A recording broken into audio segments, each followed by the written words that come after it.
सुनो, देखो तुमको बताऊं, ये सेंटर ऑफ मास ना, इस साला सेंटर ऑफ मास में है ये नहीं है।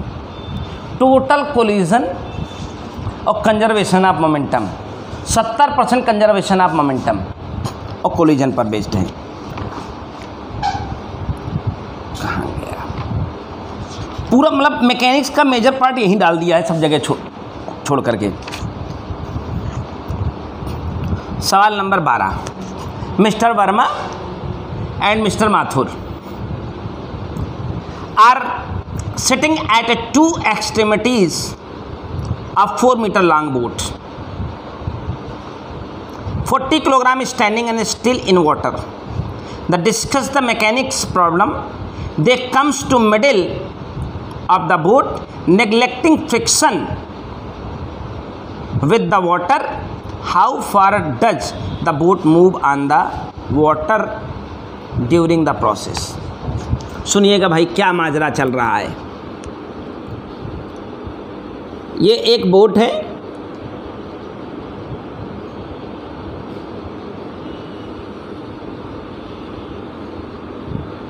पानी में खड़ी हुई थी। यसी वर्मा सर यहाँ हैं और सचान सर यहाँ हैं। Mister Verma and mister Mathur. Verma ji 50 kilo के हैं और माथुर साहब 60 किलो के हैं। और बोट का वेट सेंटर ऑफ मास पर काम कर रहा होगा। बोट 40 किलो की है। बोट 40 किलो की है। सीन क्या बना है जरा सुनिएगा। Discuss the mechanics problem discuss हो गई सामने। होता क्या, दे कम टू मिडिल पोर्ट। से साहब 4 मीटर लंबी बोट है, मिडल तक जाना है तो ये 2 मीटर चल के आना है और इनको सर को भी 2 मीटर चल के आना है। बोलो ना, आना है ना। ये इधर को जाएंगे, ये इधर को आएंगे और ये कहीं नहीं जाएंगे। इनका सेंटर ऑफ मास तो अपनी जगह रहना है ना। तो कह रहा है बोट कितना चली, तो सेंटर ऑफ मास जितना इधर उधर खिसकेगा उतना कार्यक्रम होगा। m1 x1 m2 x2। हम इसे ऐसे कह सकते हैं XCM या VCM बोलते हैं। VCM is equal to m1 v1 plus m2 v2 plus m3 v3 upon m1 plus m2 plus m3। क्यों प्रदीप? हम इसे XCM अपान T बोल सकते हैं। इसे हम x1 अपान T बोल सकते हैं। इसे हम x2 अपान T बोल सकते हैं। इसे हम x3 अपान T बोल सकते हैं। सारे टी टामन लेके कट जाएंगे। सुनो, वर्मा जी इधर गए हैं और शर्मा जी इधर आए हैं। वर्मा जी x के पॉजिटिव में ट्रैवल कर रहे हैं तो इनकी वेलोसिटी को मैं पॉजिटिव कह दूं, तो शर्मा जी की नेगेटिव नहीं बोलेंगे आप। यही माजरा है। और ई साहब जो बोट है वो रेस्ट में है। लीजिए सवाल फिनिश है। 50 इंटू 2/t कर दें या टी तो ख़त्म हो चुका है। यहाँ माइनस लगने वाला ही सबसे बड़ा समस्या है। 60 इंटू 2, बोलो चलना तो 2 मीटर उन्हें भी है। अपान टी करता तो वेलोसिटी होता कि नहीं होता। ये माइनस साइन क्यों आया, समझ में आया कि नहीं? वेलोसिटी का डायरेक्शन, वेलोसिटी एक वेक्टर क्वांटिटी होती है, वेक्टर में नेगेटिव पॉजिटिव का मामला होता है। अब डिस्प्लेसमेंट को भी वही कह सकते हो। इनका पॉजिटिव हुआ था तो इनका बोट का कुछ हुआ नहीं है। 40 किलो की है तो, लेकिन चली ही नहीं है, मतलब बोट का सेंटर ऑफ मास इधर उधर नहीं जाएगा। अब बताना है क्या होगा उसके साथ। अपान m1 प्लस m2 प्लस बताओ 50 40 150। सही बात है। 100 वो कितना बचा ऊपर वाला मामला 20 अपान 150 ये -20। हल करके निकालूं या मान लोगे? 15 एकम 15, 15 ते 45, 15 थे, चेक करो।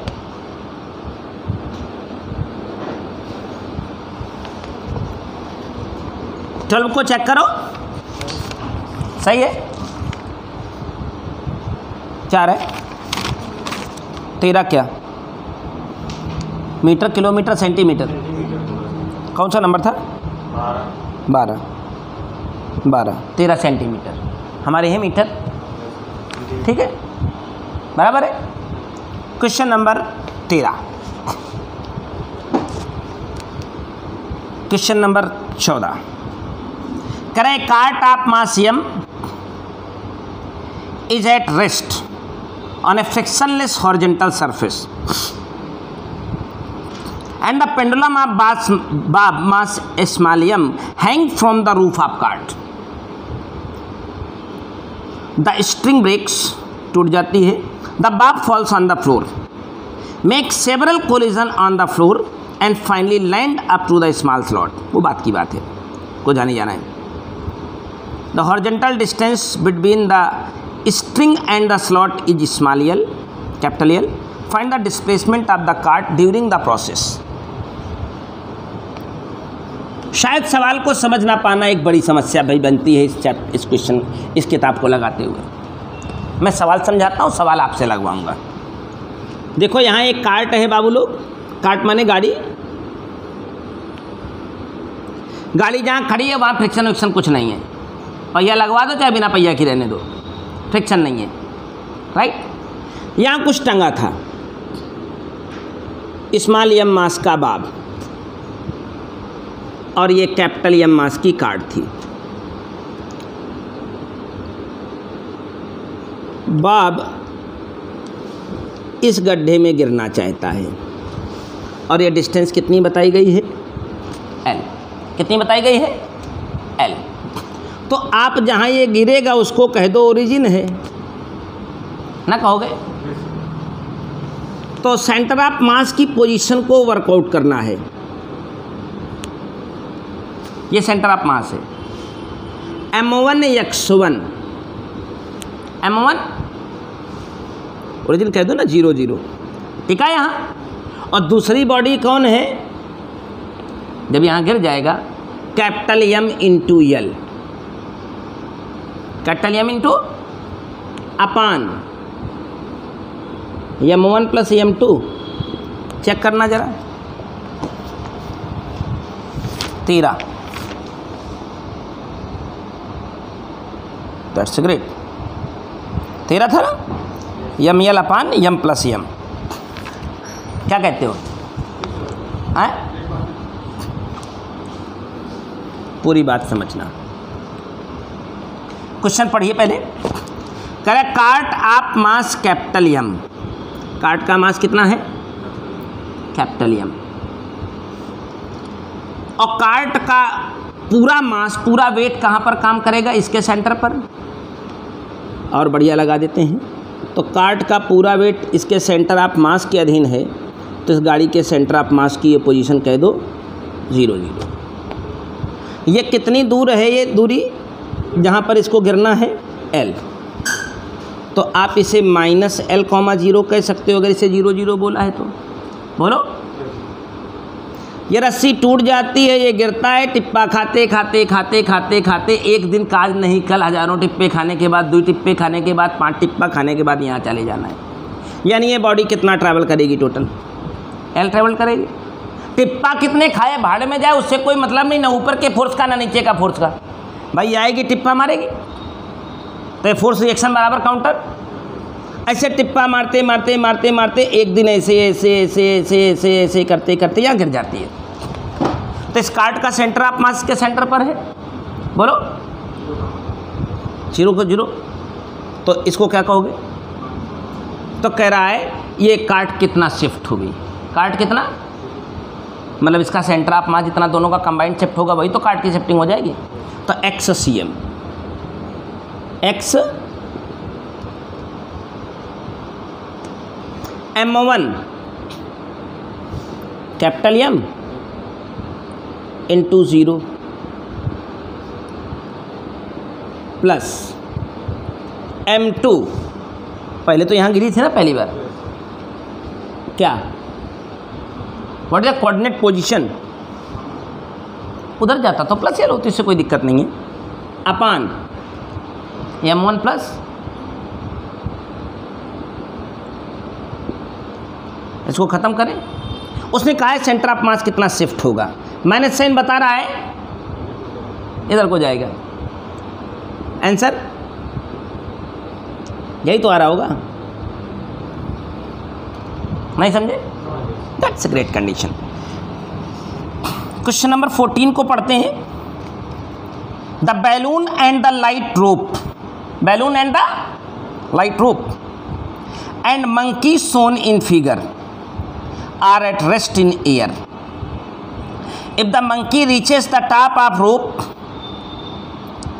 by what distance does the balloon descend? The mass of the balloon is capital M, mass of the monkey is small m, length of the rope ascend by the monkey is capital L. सुनिएगा, हटा दें से, बिल्कुल practical to down है। देखिए यहाँ एक रोप है, इस रोप से एक अच्छा खासा गुब्बारा बंधा हुआ है और गुब्बारे के ऊपर की तरफ लगने वाले फोर्स ने, वो हवा वाला गुब्बारा है ना, मंकी के वेट को काउंटर कर रखा है। पढ़ो, the balloon, the light rope and the monkey and the shown in figure, shown in 9.E7 are at rest, are at मतलब ये जो बैलून का वेट ऊपर, वो फोर्स ऊपर को लग रहा था, उसने मंकी के वेट को काउंटर करा, तभी तो रुके थे। नहीं फोर्स ज़्यादा रखता मंकी वहाँ उड़ता रहता, वो ऊपर जाता रहता, या मंकी का वेट ज़्यादा होता तो उसको लेके नीचे आता रहता। यानी अभी फिलहाल काउंटर की पोजीशन है, जिसमें बैलून का मास कैपिटल M है और मंकी का मास स्मॉल m है। हुआ क्या है, और इनके बीच की दूरी टोटल L है, टोटल L है।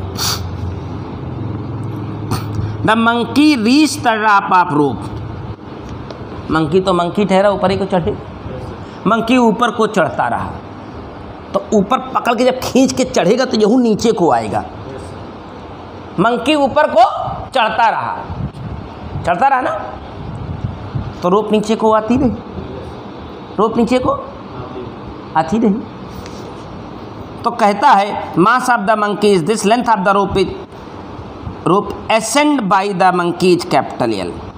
तो what distance does the balloon descend, तो बैलून कितना नीचे है, मैंने पहले ही बताया, जब मंकी ऊपर को चढ़ने की कोशिश करेगा तो बैलून नीचे को आएगा, पक्का है ना?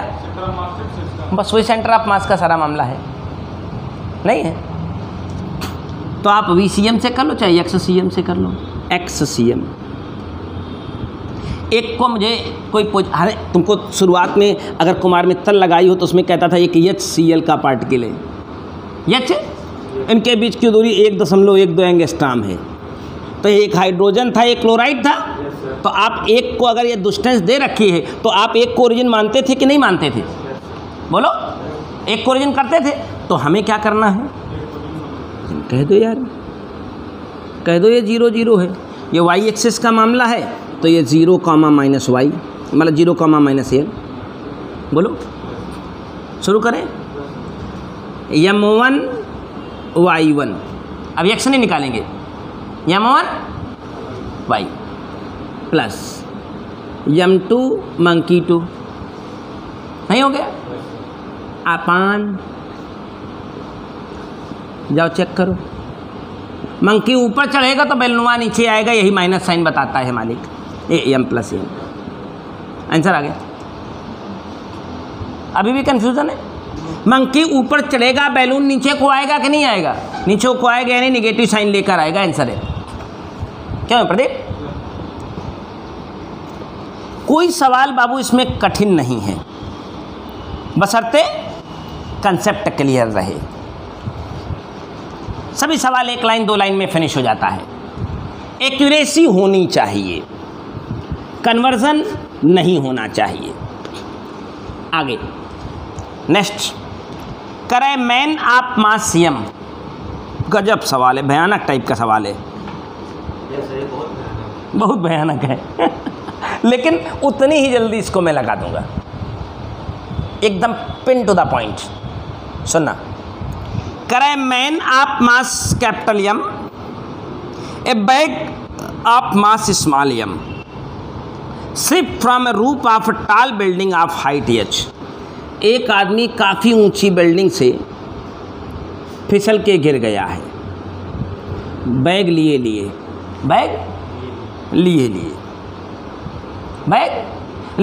गिर गया है। और जब वो आदमी स्मॉल एच पर हाइट पर है, काफ़ी ऊंची बिल्डिंग थी तो काफ़ी समय लगने वाला है। जब वो आदमी ज़मीन से स्मॉल एच हाइट पर है, कितनी हाइट पर? स्मॉल एच हाइट पर है, तो हाथ में इसने एक बैग, आदमी का मास कैपिटल एम है, बैग जो हाथ में ले रखा था, ये हाथ है, हाथ में एक ठो बैग वो पकड़ रखा है, बैग का मास स्मॉल एम है। तो इसने देखा कि ज़मीन तो एकदम टनाटन है, जाएगा तो बचेगा नहीं। पढ़ो लिखा है, building at height H start falling vertically when A height small H from the ground. जब ज़मीन से स्मॉल एच हाइट पर होते, ही नोटिस दैट, वो नोटिस करता है, the ground below him is pretty hard. नीचे की ज़मीन प्रेटी हार्ड, मतलब हाँ, बचेगा नहीं, इतनी बढ़िया चट्टान है कि बचने का कोई प्रश्न नहीं है। तो बीच में, क्योंकि साइंस का पढ़ा लिखा ग्रेजुएट आदमी था, 100वीं मंजिल पर था, फिसल गया, पैर बेचारा गिर रहा था। देखा कि इधर स्विमिंग पूल है, इधर जो है स्विमिंग पूल है, कितनी दूरी पर। अब ऐसे गिरता तो अपनी जान गंवा देता। बीच में उसको साइंस समझ में आ गया, बच सकता हूँ। क्या किया, बैग को अपोजिट डायरेक्शन में फेंक दिया। आपको अब वो जो अपनी कुमार मित्तल लगा रहे थे, तो वहाँ एक कांड था कि अगर आप बर्फ़ के तालाब में फंस जाएं तो आप कैसे बाहर आएंगे। वहाँ लोट के स्पिन करने लगे तो बाहर आ जाएंगे, या आप थूकते रहें तो बाहर आ जाएंगे, आप छींक के बाहर आ सकते हैं, आप खांस के बाहर आ सकते हैं। बताइए कैसे बाहर आएंगे। कुमार मित्तल में प्रश्न है, अब नहीं लगाते हो तो तुम्हारी इच्छा। अब वहीं से अगर कंसेप्ट क्लियर होती तो यूँ लग जाएगा। अरे कैसी बात। और सी कौन सी किताब है जिसमें न्यूटन लॉज ऑफ मोशन में क्वेश्चन नहीं लिखा गया है। आप बर्फ़ के तालाब में फंस गए हैं, बर्फ़ को जीरो फ्रिक्शन माना जाता है, तो आप सोचें कि हम लेट करके बाहर निकल आएँ, कभी लेट के बाहर स्पिन करेंगे तो वहीं स्पिन करते रहेंगे। कभी ट्रैक्टर देखा है, उसका पहिया पिछला वाला कीचड़ में फंस जाता है तो वहीं दे दनादन कीचड़ पीछे को फेंकेगा, आगे को नहीं बढ़ेगा, क्योंकि वहाँ फ्रिक्शन ख़त्म होता है। टायर का गुट्टी जो है वो सीधे पकड़े। कीचड़ में कभी कोई ट्रैक्टर फंसा देखा है, वो अपनी जगह फंस जाएगा, चाहिए नाश्ता रहेगा, वो आगे को नहीं बढ़ेगा। होता क्या, फ्रिक्शन कम पड़ जाता है। आप खांसेंगे तो खांसने में खांसी नीचे को जाएगी, आपकी फोर्स जो लगेगा इंटरनल फोर्स डाउन लगेगा।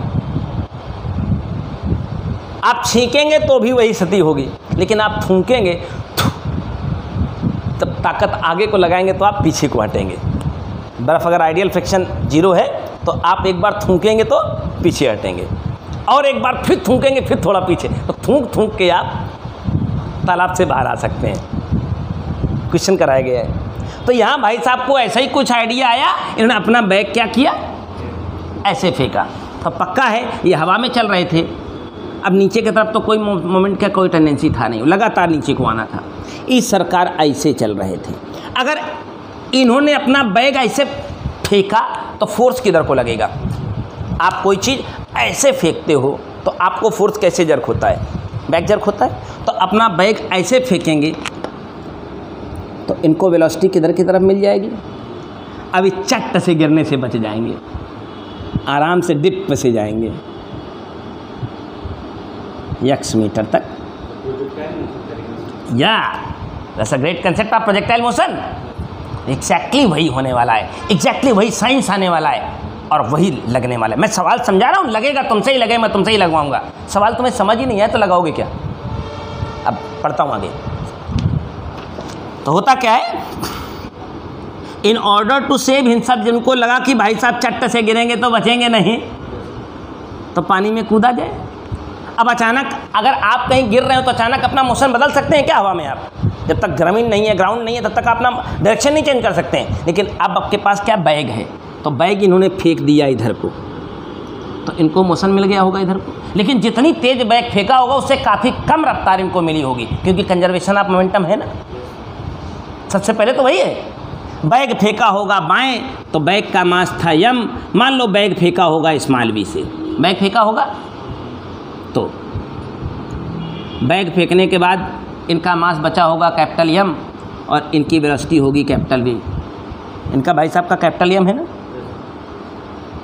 तो what is the velocity of the man in horizontal direction? बैग स्मॉल यम मास का था, प्रश्न में कहा है कि वी वेलोसिटी से ऐसे फेंका है, तो इनको सेम वेलोसिटी इधर को नहीं मिलेगी मित्र।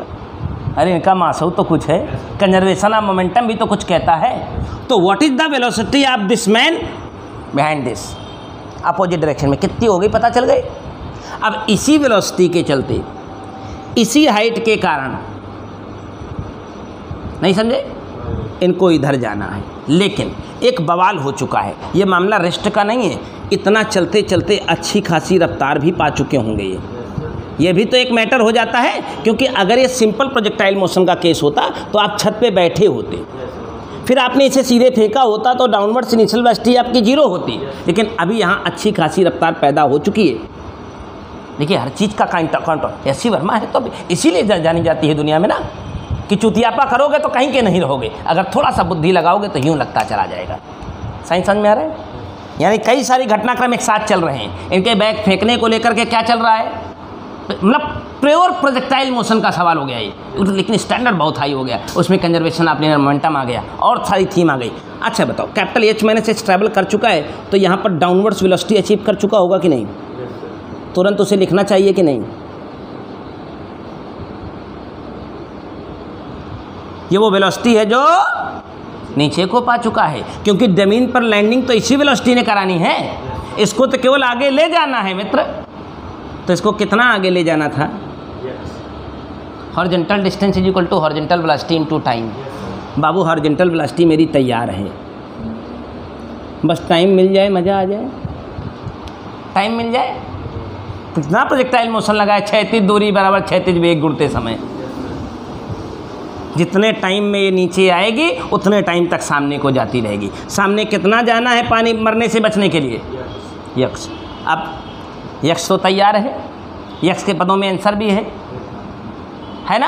केवल क्या और मिल जाए तो मेरा सारा काम। इस वेलोसिटी को हमें क्वेश्चन पूछा गया था, calculate the minimum horizontal velocity, यानी वही वेलोसिटी चाहिए। स्मॉल वी की वैल्यू मुझे चाहिए, स्मॉल वी की वैल्यू मुझे चाहिए, ठीक है ना। तो अब क्या मिल जाए तो मेरा स्मॉल वी मुझे मिल जाएगा। टी कैसे मिलेगा प्यारे? यहाँ से नीचे आने के लिए डाउनवर्ड्स इनिशियल स्पीड ये है, कितना सफ़र बाकी है मित्र चलने के लिए? अब you T plus half G T square. You की जगह पर क्या लिखेंगे आप? भेजे में दस रही कि बाहर से निकल रही है? यू टी प्लस हाफ, हाँ श्रीधराचार्य लगाएं, जिंदाबाद का नारा लगाएं, टी की वैल्यू निकालें श्रीधराचार्य लगा के, प्यार से यहाँ रखें, वी के लिए कैलकुलेट करें, आंसर आपके सामने होगा देखते ही देखते। सुना क्या? बस इतना ही कहा था। साइंस समझ में आया कि नहीं आया? बढ़िया से आया। अपना झोला फेंकेगा तो इधर को फेंकाएगा, इधर को फेंकाने की what is the velocity? M V by M. Horizontal distance equal to जिंदगी भर लगाया horizontal velocity into time. Horizontal velocity तो मुझे मिली हुई है, this is the time. Time कितना? कुछ यहाँ तक आ चुका है फ्री फॉल होते हुए, तो यहाँ रफ्तार पकड़ चुका होगा। V square equal to U square plus 2GH A G है रे। यहाँ भाई हम सोच रहे हैं क्या गड़बड़ा रहा है, हम बहुत देर से मेरे भी दिमाग में कुछ खोचा मचा सला वेलोसिटी में दोनों एच क्यों हैं, लेकिन वो खोया हुआ था। मैं थोड़ी देर मैं खो गया था दरअसल सवाल में, तो मैं 2-3 बार मेरा दिमाग स्ट्राइक किया, इस सर्वर यहाँ वी है, यहाँ एच है, ये कैसे होगा, ची कहाँ चला गया। मतलब 2-3 बार स्ट्राइक किया, लेकिन क्योंकि दिमाग कहीं और चीज़ को लगातार काम कर रहा था, इसलिए उसको इग्नोर करता गया। अभी पकड़ में आता तुरंत ही। ठीक है ना, बात समझ में आ गई। अरे V square equal to U square plus 2GH मालिक, है ना बढ़िया। तीसरा समीकरण से यहाँ वेलोसिटी मिल गई, और यही वेलोसिटी से डाउनफॉल कराएगी। H is equal to U T, H is equal to U T plus half CT square. That's all, any confusion. बस प्यार से यहाँ से टी का मान सीधा 4 से निकालना। वैसे अड़म गड़म बड़ा आंसर आ रहा होगा, चेक करो, चाहे ऐसे उठ पटांग लिखा होगा ढेर। हाँ नंबर कौन सा, हाँ वही वही वही नहीं था ना। हाँ बस बस हो गया, देखा ना, यहीं लिखा ही बता। या मैं यक्स ओबे करेंगे, यमऊ आएंगे, यहू आए, यहाँ ये कैपिटल एम प्लस एम है रे। अरे ये रखोगे कि नहीं रखोगे यहाँ, नहीं कैपिटल एम था ये केवल। अरे ये वेलोसिटी यहाँ रखी कि नहीं, और ये टी यहाँ से जब जाओगे तो कैपिटल एच स्मॉल एच सब फलाने ढिकाने आएंगे कि नहीं आएंगे। यहाँ जाओ कैलकुलेट करना आंसर। आंसर ना आने का तो कोई प्रश्न ही नहीं उठता है मित्र, कैसे आंसर नहीं आएगा। क्वेश्चन नंबर 22 है, 24 है, 25 है, 27 है, 28 है, 33 है, 37 है, 38 है, 40 है, 44 है, सब बताऊंगा। जानते हो बड़ी समस्या नहीं है। समस्या ये है कि अगर तुम्हारे पास मैं वही तुम्हारा सवाल लगाते समय बैठा रहूं तो एक को सवाल नहीं फंसेगा, सब लग जाएगा। हाँ बड़ी समस्या है, सवाल में नहीं समझ आ रहे हैं लिखा क्या है। चलो अगला सवाल देखते हैं। 22 है, ये क्यों नहीं लगाए हो रे, लाते ही खाओगे क्या। हाँ पता नहीं तुम्हारे क्या 22 लगा है ना, वो तो मैं पहले बता चुका हूँ। एक बम 3 बराबर टुकड़ों में फटता है, 2 90 डिग्री के एंगल 5√2, इसका आंसर आता है नहीं आता है, आता है। भाई छोड़ रहा हूँ। 24 ये सवाल भी आपसे लग सकता था, बहुत प्यार से लगता। नहीं आया है, किसका नहीं है, तुम्हारा नहीं आया। During the heavy rain, during the hell stone, ओले ओले ओले, हेल स्टोन, हेल माने नरक, नरक से आए हुए पत्थर, हेल स्टोन नरक के पत्थर, hail stone. Hail stone are average size 1 centimetre in diameter. तो उस स्टोन का वॉल्यूम तुरंत ही निकाल लें। अबे यार जब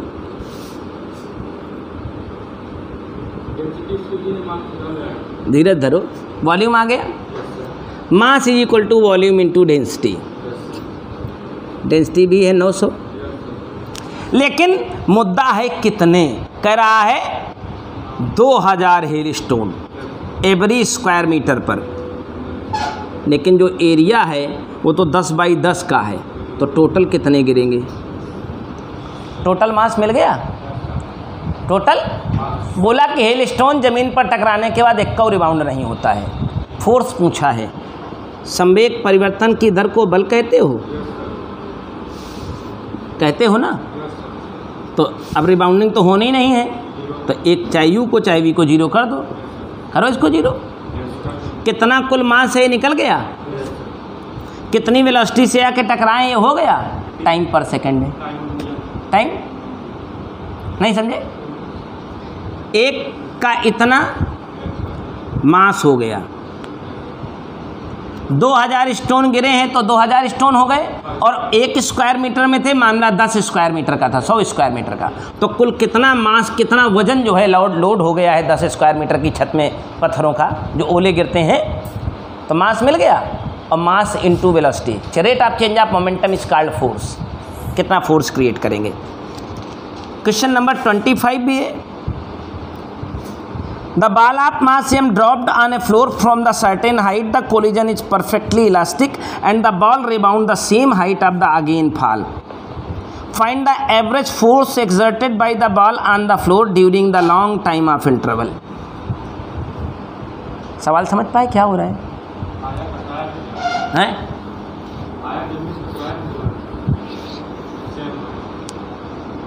चैनल सब्सक्राइब करो, अभी लगवा देता हूँ।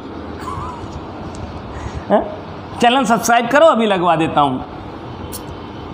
The ball of mass m dropped on the floor. एक m मास की बॉल है भैया, फ्लोर पर गिरी है मालिक, और सेम हाइट तक रिबाउंड हो गई है। यानी जितनी वेलोसिटी से आई होगी उतनी वेलोसिटी से गई होगी, गारंटी सी बात की। सेम हाइट पर रिबाउंड होने का क्या मतलब है? जितनी हाइट से आई होगी उतनी हाइट से गई होगी। फुल इलास्टिक, फुल इलास्टिक है ना। इसमें लगेगा इस बराबर की स्क्वायर बाई ये क्या बता रहे हैं? काहे का काम करना है? वो तो इलास्टिक जब सेम हाइट चली गई तो एक ही वैल्यू 1 हो ही गई, उससे इसी मतलब क्या है मुझे?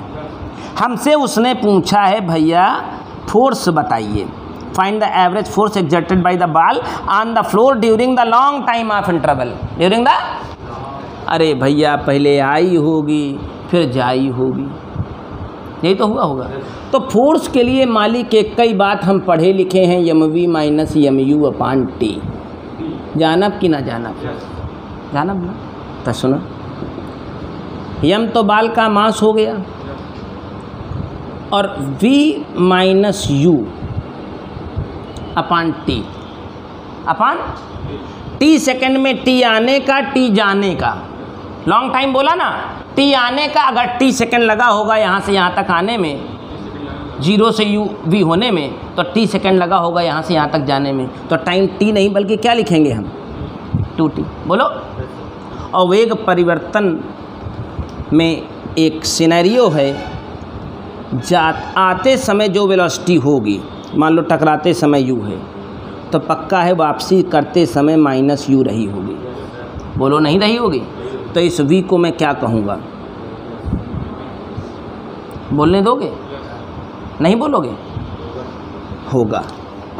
तो m इंटू माइनस का 2u अपान 2t अपान, सुना है वेग परिवर्तन की दर को त्वरण कहते हैं। और यहाँ त्वरण क्योंकि फ्री ग्रेविटी चल रही है, मोशन अंडर ग्रेविटेशन चल रहा है, तो वो त्वरण कोई और नहीं बल्कि वह जी होगा। चेक करो जरा इसका आंसर, चेक करना एक बार थोड़ा सा। पक्का रहे, थोड़ा कम कॉन्फिडेंस है हमको, हमारा कॉन्फिडेंस थोड़ा कमज़ोर है इस सवाल के ऊपर, बहुत पढ़ाई नहीं कर पाया। 25, अरे वाह हाँ, सीन समझ में आया कि नहीं? ये प्रैक्टिकल अपीयरेंस है जो मैंने तुमको पढ़ाया है, जो लेवल तुमको मैंने देने की कोशिश की। सवाल सुनेंगे? संवेग परिवर्तन की दर को बल कहते हैं। आई तो टक्कर मारी यू, और वापस टक्कर मार के, क्योंकि सेम हाइट तक जाना है तो वेलोसिटी सेम होनी चाहिए। अगर वापस लौटते समय उतनी वेलोसिटी से नहीं तो वापस रिबाउंड हुई, जितने से आके टकराई है तो यहाँ तक जाएगी नहीं कदापि। यानी वी और यू सेम थे। माइनस साइन ये कहाँ से आ गया, समझ गए? अगर आते समय वाली नेगेटिव थी तो ऊपर जाते समय वाली पॉजिटिव होगी, तो डायरेक्शन का खेल होगा। या माइनस साइन मतलब बताता है कि फोर्स नीचे को हमका होगा, डाउनवर्ड्स। माइनस साइन तो ये बताता है ना, लेकिन उसने फोर्स पूछा था इसलिए वो mg हो गया। That's a great concept. यहाँ टाइम को 2t क्यों किया? क्योंकि t आने का होगा तो t जाने का होगा मित्र, क्योंकि लॉन्ग टाइम बोलने का मतलब यही है। हाँ, लॉन्ग टाइम ना होता तो फोर्स नहीं बल्कि इम्पल्स होता। लॉन्ग टाइम का मामला ना होता तो फोर्स की बजाय इम्पल्स होता। उस हाँ इम्पल्स, आवेग, हाँ ft। when a force applied on a body for very short span of time, then the product of force and time is called impulse. Yes, change of momentum is called impulse. हाँ, 27B का कुछ मामला था क्या? 27 का है भैया। A gun is mounted on a railroad car. railroad car। हाँ और का railroad car, पहले पढ़ाई दे रही। The mass of the car and the gun and the cell and the operator is 50 m। ये क्या बता रहा है sir? mass of the car, gun, the cell and the operator। अच्छा, and m is the mass of one cell। तो velocity of the shell with respect to the gun before gun is 200 metre. What is the required speed of the car after the second shot? बिना साल भाई करे बताने का इसको हम। चलो अच्छा साल है। इसमें ऑपरेटर बैठता है। चलो करते हैं, सुनो। एक रेल रोड कार है, समझते हैं, जिसको देखे होगे पहिया लेके घसीटते रहते हैं ट्रेन में, ट्रेन पटरी में, वही है। मतलब ज़मीन का फ्रिक्शन नेग्लिजिबल है, ऐसा कहना है। इसमें ऑपरेटर भी बैठा है, बंदूक भी लिया है, बंदूक के अंदर गोली भी है, कार है, ऑपरेटर है, बंदूक है और बंदूक के अंदर गोली है। कुल 4 आइटम। गाड़ी, गाड़ी चलाने वाला, बंदूक लेकर और बंदूक के अंदर गोली, सब मिला के 50 एम, सब मिला के गोली चल गई। अब गोली लेके बैठे इसलिए गोली चलाओ, तो गोली चलाएगा तो गोली जाएगी आगे को, तो रिकॉइल लगेगा पीछे को, बोलो ना, नहीं लगेगा। गोली निकल गई मालिक, गोली स्मॉल एम की थी, निकल गई, 200 मीटर पर सेकंड से निकल गई, तो गोली का संवेग बराबर बचे हुए आइटम का संवेग 49 एम। गोलियाँ तो निकल गई, बचा कितना? Into B, into capital B, काटो। ये वो वेलोसिटी जब एक गोली निकल गई, फिर एक और गोली मारी गई, मजे गोली लोड होगी ना यम की, तो अगली बार 200/48 हो जाएगा, नहीं हो जाएगा, एक और गोली निकलेगी। तो जब गोली निकलेगी तो यम इंटू 200 ही होगा, लेकिन अब उधर 49 थोड़ी ना 48 ही रखा होगा। ये भी 2 हो गई, ये क्या हो गई, नहीं समझे क्या? और दूसरी चीज़, ये इतनी वेलोसिटी से ऑलरेडी पीछे चल रही होगी गोली चलाने से पहले। हाँ, अब समझ गए होंगे धीरे धीरे। हाँ, अब इसको काट दो तो एक 200/49 से बचा ना। हाँ, इसने और रफ्तार पैदा कर दी ना, गोली थर चलाते ही पीछे को तेज भागेंगे, और इतना पहले से रफ्तार पकड़ ही चुकी थी। चेक करो भाई, ये तो दूसरी गोली चलाने के बाद, ये पहली गोली चलाने से पहले। भाई गोली जैसे चलाई होगी तो पीछे को भागने लगे होंगे, एक और गोली मार दी और भागने लगे होंगे, तीसरी की मार देंगे और भागने लगेगी 20/47। कुछ है क्या? साइंस इतना कहना चाहती है, इसकी भाषा नहीं सुनोगे तो ये आपको रोज परेशान करेगी। प्रीमियम वाली फीलिंग आ रही कि नहीं आ रही है? इसी को लगाने के लिए बच्चा देश भर में घूम रहा है, बोला ये सी वर्मा लगा रहे हैं, किसने लगा रहे हैं, समझ गए कि नहीं? 28 जरा था रे, का लिखी? 2 person each of mass small m are standing on 2 extremes of railroad car of mass capital M, resting on a smooth track. The person of left jump to the left with horizontal velocity u with respect to the state of car before the jump. Thereafter, the other person jump to the right. Again, the same horizontal speed of u with respect to the state of car before the jump. Find the velocity of the car after both person have jump off.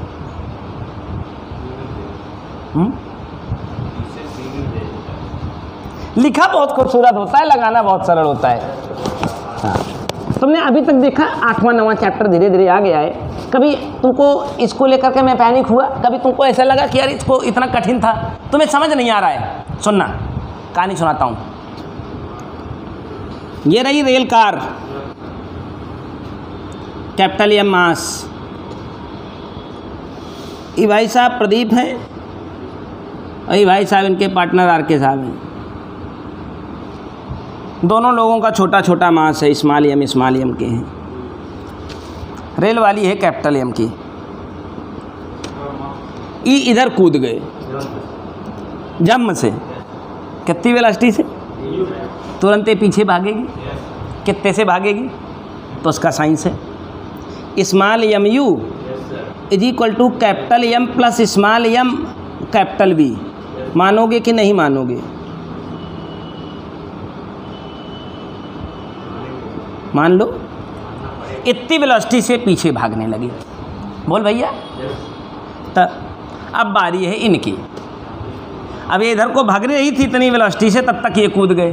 अब ये इधर को कूद गए कि नहीं? तो इनकी भी वेलोसिटी वही u थी, तो फिर मामला सेट हो गया mu, इनके कूदने का मोमेंटम इज इक्वल टू, ये खाली हो गई है, ये तो अब नहीं है ना। अब इनके कूद जाने से क्या बचा है? सिर्फ गाड़ी बची है, नहीं बची है। जब ये इधर को कूदे थे तो इनका मोमेंटम था mu, अब क्या बची है? सिर्फ गाड़ी, जो कितनी वेलोसिटी, इसका नाम कैपिटल V1 कर देते हैं, दोबारा वाले में कैपिटल V2 कह देते हैं। बोलो तो कैपिटल V2 की क्या वैल्यू? ना मानवाओगे आप? मानोगे ना? चलो अब देखो, मुझे बताओ इन दोनों की कंपैरिजन करो तो बड़ी वेलोसिटी कौन है? ये है कि ये है? ये बड़ी है। हाँ, उसमें नीचे मास ज़्यादा है ना, ये बड़ी है। तो अब तुमको पता है कि ये जितनी वेलोसिटी इधर को दिए थे उससे कहीं ज़्यादा ये भाई साहब कूदने से इसको इधर को दे दिए, तो what is the effective velocity? Minus करना पड़ेगा, यानी इसमें से इसको माइनस करें। नहीं सुने मेरी बात? ये जितनी वेलोसिटी दे पाए थे तो उधर को भागी जा रही थी, ये बढ़िया लग रहा था। लेकिन हुआ क्या कि जब ये कूदे तो इससे ज़्यादा वेलोसिटी जो इनके कूदने से पैदा हुई थी उससे ज़्यादा वेलोसिटी इधर को देने में कामयाब रहे। तो इस वेलोसिटी की डायरेक्शन इधर, इसकी इधर, तो दोनों के माइनस करने से भी इफेक्ट पैदा होगा कि नहीं? चलो देखता हूँ। यम कॉमन कर लें, यू कॉमन कर लें, 1 capital M minus 1 small M plus capital M. Check करता हूँ, थोड़ा भी मुझे संशय है, एक चीज़ अभी छूट रही है, संभवतः वो अभी इफेक्ट डालेगी। थोड़ा कंसेप्ट मेरा मिसिंग है, हो सकता है सही हो जाए, हो सकता है थोड़ा गलत हो जाए। चेक करो, M square U upon small M, M plus M, सही आ रहा है? This is the answer. हो गया? साइन समझ में आ गया? क्या हो रहा था? कोई दिक्कत आ रही थी? कोई परेशानी थी? दिक्कतें कहाँ हैं कि सवाल को समझ ही नहीं पा रहे हो क्या रहा है, हम क्या करें? वो इधर कूद गए, वो जानते हो इन्होंने क्या क्या, बिल्कुल लाइफ प्रैक्टिकल, ऐसा हो तो क्या होगा। इसलिए इस किताब को इवेलुएट किया जाता है दुनिया में। 28 साल से अगर एक छत्र राज्य है तो यूँ नहीं है भाई साहब, कंपटीशन में यूँ नहीं है, इसी बात का है। चलिए अगला सवाल आपके लिए, क्वेश्चन नंबर 33, वही है ना? बहुत बड़े टोपा हो, सुनोगे नहीं? कौआ कान ले गया, कौआ कान ले गया। कौआ तो कान ले जावे करेगा, तुम्हारा बचेगा क्या कुछ? सुनो क्या सीन है। Consider a head on collision of two particle of mass m1 and m2. Initial speed of the particle are u1 and u2 in the same direction. The collision start at t is equal to 0. Particle interact for the time interval delta t. During the collision, the speed of the first particle varies as this. Find the speed of the second particle. गधो। Conservation of linear momentum है, दोनों का मास m1 और m2 है। ये u1 velocity से और ये u2 वेलोसिटी से आगे पीछे चल रही थी, ये इसको जाके टक्कर मारती है। टक्कर मारने के बाद पढ़ो, the collision start t is equal to 0, particle interact at the time interval delta t। During the collision speed of the first particle, collision के बाद फर्स्ट पार्टिकल की स्पीड को v1 कहते थे, वो दी हुई है u1 plus t upon delta t v1 minus u1। हमको क्या करना है? v1 minus u1। कह रहा टक्कर के बाद दूसरे की वेलोसिटी बताओ जिसका नाम v2 है। तो यहाँ कौन सा सिद्धांत लगा है बे गधे? m1 पता है, u1 पता है, m2 पता है, u2 पता है, v1 पता है, v2 निकालना है, बचा क्या है? Conservation of linear momentum. टक्कर के पहले, टक्कर के, तो टक्कर के पहले क्या था? m1 u1 m2 u2 is equal to टक्कर के बाद क्या था? m1, इसको गुणा करो पूरा, u1 plus m1 t upon delta t v1 minus u1, दस रहा है भेजे में, प्लस m2, ये पूरा m1 इंटू v1 हो गया, ये m1 इंटू v1, ये V1 का मान जो है मैंने यहाँ रखा है plus m2 into V2। m2 into पढ़ो क्या लिखा हुआ है, find the speed of the second particle, speed of the as a function of time. V2 मुझे चाहिए, V2 मुझे m1 u1 तो काट डालो, हमें V2 चाहिए। इसको पकड़ के पहले इधर निपटा डालो, तो m2 u2 minus m1 t upon delta t v1 minus u1 is equal to m2 v2। मुझे v2 चाहिए, तो इस m2 को यहाँ ले आएं, इस m2 को यहाँ ले आएं। आंसर चेक करो, चेक करो, सही हो भी करेगा। मतलब सवाल देखा बोला टी क्या लिखा है हमसे नहीं आएगा, गधा।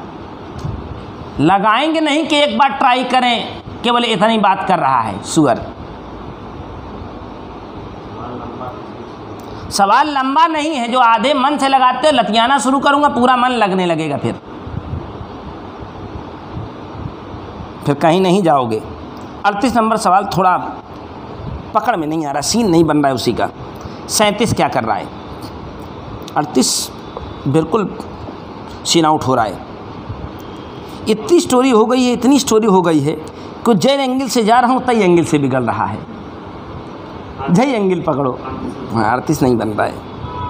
बताऊँगा कभी एक आध राउंड में, फिर चलते हुए माइंड सेट रहा किसी दिन बढ़िया तो फिर लग जाएगा। एक तो कल परसों 2 दिन बहुत डिस्टर्ब रहा हूँ, एक लड़का बहुत डिस्टर्ब किया था, तो 2 दिन मेरा पढ़ाने का, कल तो एकदम मैं पूरा प्रॉपर पढ़ा नहीं पाया। आज उसको लाइन में लाया हूँ जो है, तो फिर मन से पढ़ाया हूँ। नहीं भाग नहीं रहा था, बहुत नौटंकीगिरी कर रहा था। होते हैं कुछ एक, नेतागिरी और नौटंकीगिरी कर रहा था। A particle of mass 100 gram moving at an initial speed u, the collide with the another particle of same mass kept initially at rest. The total kinetic energy become 0.2 joule after the collision. What could be the minimum and maximum velocity of u? बढ़िया सवाल है, मज़ा आ जाएगा, real में अच्छा है। सुनना, कहता है a particle of mass m 100 gram moving with initial speed u collide with the another particle of same mass kept at rest. तुमने कैसे कह दिया कि एक्सचेंज हो जाएगा? तुमसे किसने कहा कि कोलिजन परफेक्टली इलास्टिक हुआ है? बोला मैं हो कहा एकदम से बे।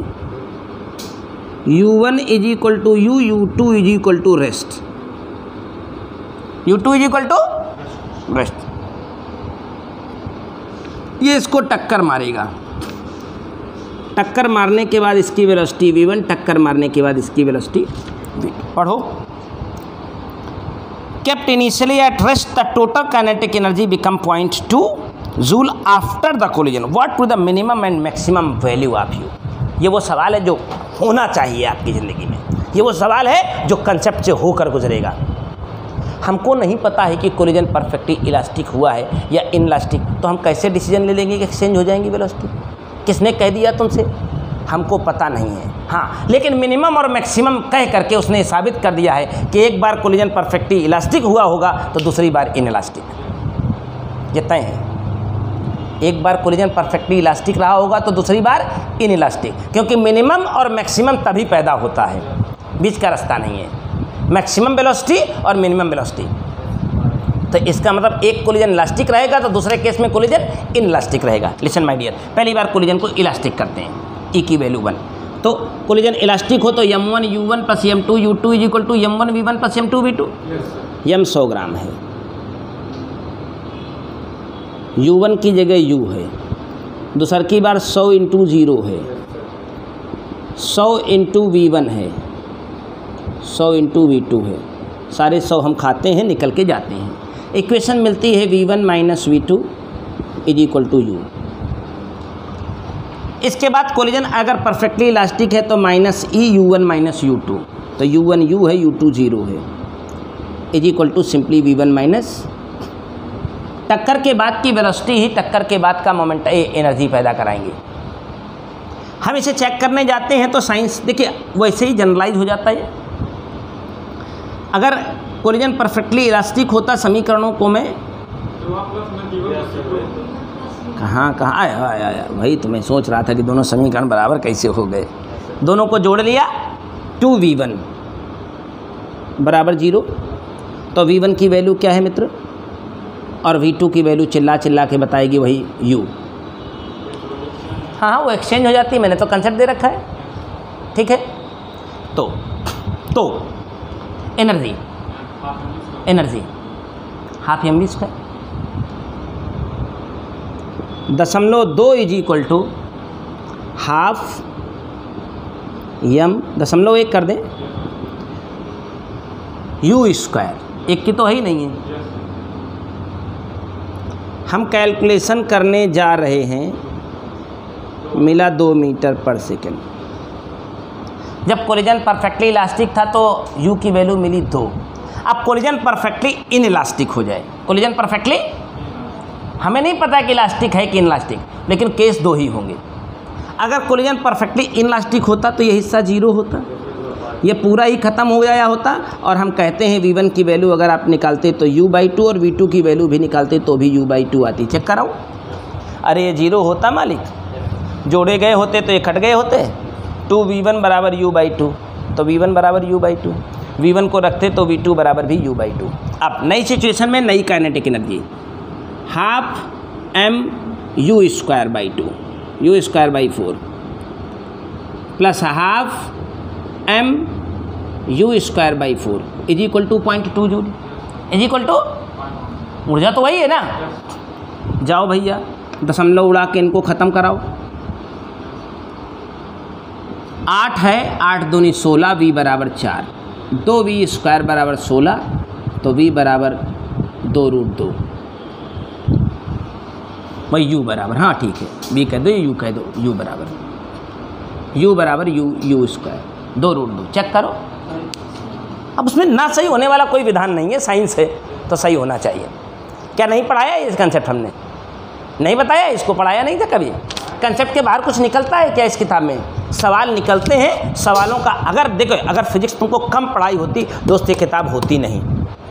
कंसेप्ट उतनी ही है जितनी तुमको 11-12 में पढ़ाई जाती है। किताब के करने का स्टैंडर्ड चेंज होता है, थिंक का क्राइटेरिया बदलता है, आपके सोचने का तरीका बदलता है इस किताब को लगाने से। इतना तो अंतर आ रहा है कि और कुछ अंतर आ रहा है? और इसके लिए एक्सक्यूज़ चाहूँगा मित्र, पता नहीं चल रहा है क्या कहानी है। आज यहीं तक, एक फेज़ और मार दीजिए तो कल फिर 40 के बाद 64 तक करके उनको हाईलाइट कर दीजिएगा आज शाम तक ही। तो सुबह फिर हम शाम को 8 बजे तक, मैं रात में खाली होऊंगा तो 1 घंटे में वर्क कर लूँगा, ठीक है ना। आज इसको लगा करके 25 तक शाम 9 बजे के पहले हाईलाइट कर दीजिएगा, तो मैं 1 घंटे रात में पढ़ाई कर लूँगा, तो तुम्हें कल सवेरे बढ़िया बताऊँगा। नहीं समझे? हैं? लग गए हैं तो रुक जाओ। कौन कौन सा? 55, 57, 61, 64, 60, 5 हैं बस। ठीक, ये 5 सवालों को कल 15-20 मिनट में बता करके नए चैप्टर की शुरुआत की जाएगी, ठीक है ना। 55, 57, 60, 55, एक बार बस मैसेज कर देना, 55, 57 मैं भूल जाऊँ तो 60, 61, 64 ना, ठीक है हो जाएगा। 55, 57, 60, 61, 64 वीडियो में रहेगा। 55, 57, 60, 61, 64 ये कल के वीडियो में 15-20 मिनट, 1 घंटे, आधे घंटे का खेल होगा, बता करके आगे चलेंगे, ठीक है हो जाएगा ना। बाकी सब आज जो सीन बनाओ क्लियर हुआ कि नहीं? 1 घंटे का टाइम हमको चाहिए, मैं अच्छे से अच्छे सवाल को और अच्छा बना देता हूँ। मैं कई बार खुद इन सवालों को पहले कभी लगाया था तो इतना बढ़िया नहीं आया था, इनको और बढ़िया अपडेट कर देता हूँ। टीचर भी तो हमेशा अपडेट होता रहता है। मैथ की स्थिति लग रहा है